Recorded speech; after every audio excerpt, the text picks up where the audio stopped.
دام سوویس پالیتا پدا شکرونی و خستل کیم صورتی ناجایز دی کیم ناجایز دی دا احکام بیانوي. ایوه حدیث لون دی اول حدیث بیانوي بیا دغی کاتی سره تړلی احکام بیانوي. حدیث شریف خدا دی ابن عباس روایت ته چې یو ټولای و د صحابه دا په یوه زوی شی په یبت تېرېدل چې دا کلي ته کله ورسېدل دا یبته واته یو سړی لیا لړم خوړلی دی لیا منګور کلیوله ورته وویل چې نه صحابه په توس شه دا سړی نشته چې دام یې زده وي. صحابه یو سړی ورسره ولوژه چې دا خونکي کلي څوک لړم خوړلی دی لیا منګوره خوړلی دی دام یې که چې دا مو ویې د صحابه ورته وویل چې دام وی که خو کدره دره میږه روکوی لیاوزي دغسې پلایا نه دم کوه ایسوس چوف چیرې پلایا دی ورسره جوړ شوه. رسول الله چې کله واپس د ملګری روغی راماکژه کړې دو صحابه ورته وویل چې دا خو ته په قرآن باندې دی سمندې ګاټ هر کړي دو دا جایز نه دی. نبي علیه السلام ته معاملات سره راوړله یعنې چې رسول الله صلی الله علیه وسلم ورته وفرمیل ان احق ما اخذتم علیه اجرا کتاب الله تر ټوله نه ډېر خو قرآن یې دغې حقداری دی چې دغې قیمت ولګوي قرآن څه بې قیمته دی. په بل روایت شریف درېمې رسول الله ورته یې چې موته هڅه احساس نه روکې دا خبره خې حدیث نه ثابته شوه چې په دام شکرونه وخستی شو ملګونو نه نه ټوکې نه دره چای پاڼې ورکوي دا خو د حدیث نه ثابته ویس کیم دام کیم توویس کیم عمل جایز دی کیم نه جایز دی دا د عامه مسله ده په دا کښې میشتو ډېرې زیات مبتلا یې لوېدلې. اول خدا چې که دا احکام څوک کسي معرف القرآن دا وکسي فتواجات دا وکسي شامی دا وکسي عالمگیری دا وکسي دا تفصیلي حکمونه یې لیکلی دي. یی چې حکیم دام توویز لیکل منا مالی معنی وي دا جایز نه دی. ځینې ملان یې کیدای شي داسې الفاظ لیکي داسې منطر چې معنا باندې څوک نه پوهېږي چې کیما ژبه دو کیما الفاظ دي څه معنا یې دو دا دام توویز جایز نه دی. یوه دوم دا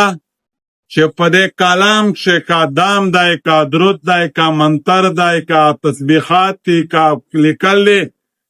داسې الفاظ دا نه وي چې شرکي وي دا جایز نه دي. بیش خو وردریم یې چې په بنګالي وکه په شیا وکه په پونکي خانې وکه لالای چې روغ شي چې چا په دوري وي صریح حکم دا چې دا دام توویز دا حروم دی د عمل. او درام دا دی چې په خپلو دا دام درود دا مؤثر بذات نشمره دنو شفا نشمره شفا بیا د الله نشمره دو خلیو سبب گڼي سبب په دایره شه د اسباب دنیا دو دا جایز دی. سالوارم دا چې په دا کښې غیر شرعي کور ارتکاب نشي لکه افرادي ښځونه دي دغه منځ ته ګډ شه ملوګله بس یې ته پوره جایز دي نه نه شریعت حکم دی. رسول الله چې بیت صلی الله علیه وسلم افرادي ښځونه دنه بیت کوه اخ طریقو دا وه چې په ټکري پورې افرادي زنانه لوس ونیول پیغمبر دی پیغمبر ته څوک یې چې په میانځ کښې ورته نوستې ګډی ګډی در بدلی دی کیمې شریعت حکم دی پرده نشته پرده چه نه بیا پرده ها ضرورت شدیده دا اضطراري حالات الا بودی دو داسې علاج معالجه شه ټیک شوله پرده مو تیږي مجبوري دو. بله خبره ده چې دا ستانه کوي چې دا شکرانه خو جایزه شوه خو هسې خلک بیا بلکل ها اړیکې متوی او خامخا ورته چې تور کوسر وواله په 40 زره نن مې په 16 زره کړی و په 40 زره دا و خو ګایز به ګا مړی نه میدوي بیا ته فیا په 40 زره په څه ځنه وخلا دا ظلم دی داسې عمل هر شریعت جواز نه ورکوي. انسانیت خدمت خو هر چاته امر دی زه تو د انسان په خدمت زړه ودردوي بیا توجیهات ورته شریکي چې دا پیریون غوړي دا پلونکی غوړي دغې دا داسې خبرې دي هسې کیسې دي حقیقي دین نه دی حقیقي شریعت نه دی اسلام مزاج دا نه دی. اسلام مو ته یې چې بل چا په درد ودردېږه چې زه تو نیک خلک یي صوفیون خلک یي څوک مو ته درد ضروري بیا زه تو کلمې وکوژي دا کوم شریعت دی شریعت دا حکم نه دی. او بله خبره ده چې دا شاید د ذریعه د معاش څوک نه ګرځوي چې بل نه کاري کې نه باري کې وجه دا تکشینه په دا باندې د کاروبار وي چې دا را موټره وکړې دا را بانګلي جوړې کړې مو کله نه خپل ته بیا داس خاروم شي چې تاسو مریدونه وای مسلمانې غوښه په دا طریقه دا اسلام مزاج نه دی اسلام خو میشته دا یی چې بل پیغام چې شریک شه پدار دی و در دی بل سره خپل دولت شریکا مسلمان سره بل عشق پوته کا بل غمی نازن ناری کا دا کیم اسلام روړ شریعت دا طریقه نه دو بل خبره ده چې بالکل جایز ادو خو مناسب دا څوک بیا چاته نشي ویلای چې نه په دام باندې تری پینه شو خسته داس نه دو و خسته شیخ و طریقې سره پدا شی یو بل جرم دا کی چې میجلا مذهب خلک تدریمی غیر مسلمان تدریمی چې عام مسلمان ور نه دي اینا میشلو سے شفاعت و کولاری اته یی کفریات یی لہذا دا شرطی تحت دام تویز علاج په عملیات کې جایز دی اینا موارد جایز نه دی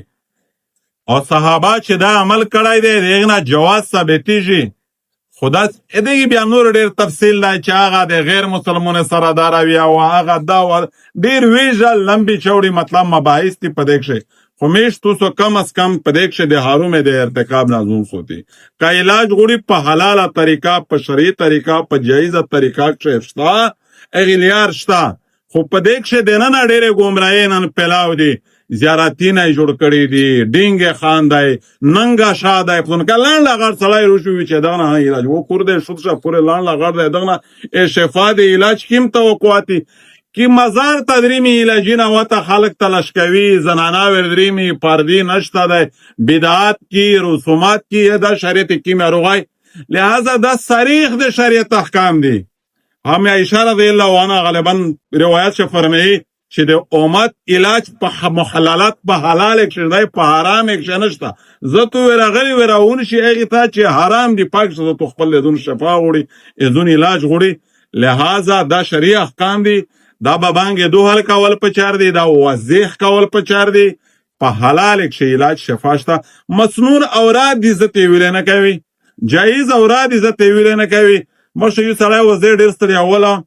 بیا و چې خو مطلب مو مرکړو ډیر سخت تکلیف ورته مو ورځ صدا غایز وګاته مرکې په پالیتی زستړای یوار نه استلا شو د غاس می کاغذ ورکا مو راځي داس په وزمه درته وکړه چې خدای دې ته خپل په خوان پوشي ای غایزه مې پښتنه په وکړه ورته چې نه حال دی و مرکې وی چې دا چې په قران نه لوړی چې دا صحیح شای کړه و دا زوریر مونږ وکړه چې دا ټول په پیټ چې ترا کړی نو ورکړه نو وچ مو دا مور دا کړه دا حالات دي او بیا پیر هاشو بیا زرګ او بیا بلته وی دا ماحول گمبیر شي بیا دغه نه عملو په انسان دی په ګونای نشه مبتلا شي معاشره خراب شي دې وجنه په شرعي لري دی علاج کول په چر رسول الله چې کوم شغلې میشتر استول لري دی په دې ځنی علاج کول په چر دی خپل بیمارونه ته شفا په اعمال کې شي کې مسنون عمل خوشم دو